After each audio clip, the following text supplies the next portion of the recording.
But let's start with mind control, Brian. I'll leave it to you. You've been in the military, so you know a lot about this.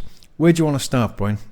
Interesting that you say that because I've been in the military, I would know about mind control. It brings a bit of a smile to my face because in one way I never really encountered what I would understand to be mind control.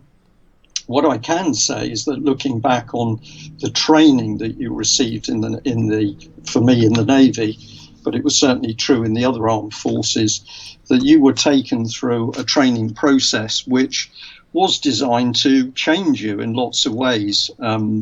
It was designed to toughen you up. It was designed to perhaps make you think in a more clearly, more focused on what the task in hand was. It was designed to get you working in teams with other people.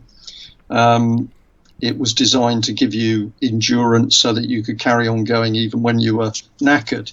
And of course, if you look across the services, that routine would be there for all services, but depending on ultimately what you were going to do, the quantities and the relative priorities would change. And if I go to an extreme case, if you were going to be selected with the Special Forces, then obviously they are really looking at your physical prowess and your physical endurance.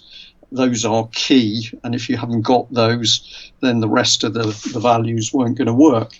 But it was true to say that we were gently moulded in the Navy in order to become, for me, a naval officer.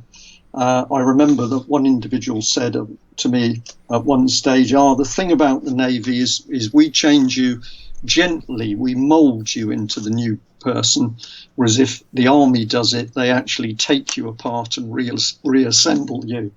And I think there's, there's quite a lot of truth in that. So controlling people's minds is actually, in some ways, a normal part of life. Where I think that we've now entered a very different spectrum is that we've got the government in particular, which is changing people's minds by using techniques which people are not fully aware of. They're doing something, but you don't know what it is. And he said to me, I'll tell you what it is. They're using NLP. They're using neuro-linguistic programming on people. But I'm not talking about using NLP in a therapeutic way. I'm talking about using NLP in a very cold, calculated, and often malicious way in order to change people's views and values without them even knowing it.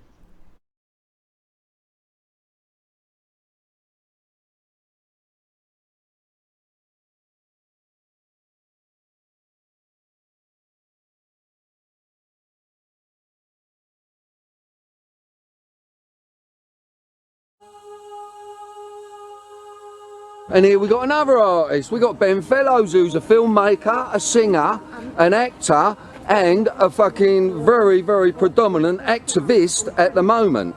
I want this country to be taken back from the banking and the oil cartels, from Europe, which is essentially run by banksters. Enough is enough. We need to get our country back. And I don't think we can lose because we got fucking Moses with us. So who are you, bruv? Declare yourself. I'm Andy Blythe. I run the Quest for Common Decency, Dignity and Honouring Our Ancient Ancestors. We have a website called Stonehenge Ancestor Quest, and we're just about civil liberties.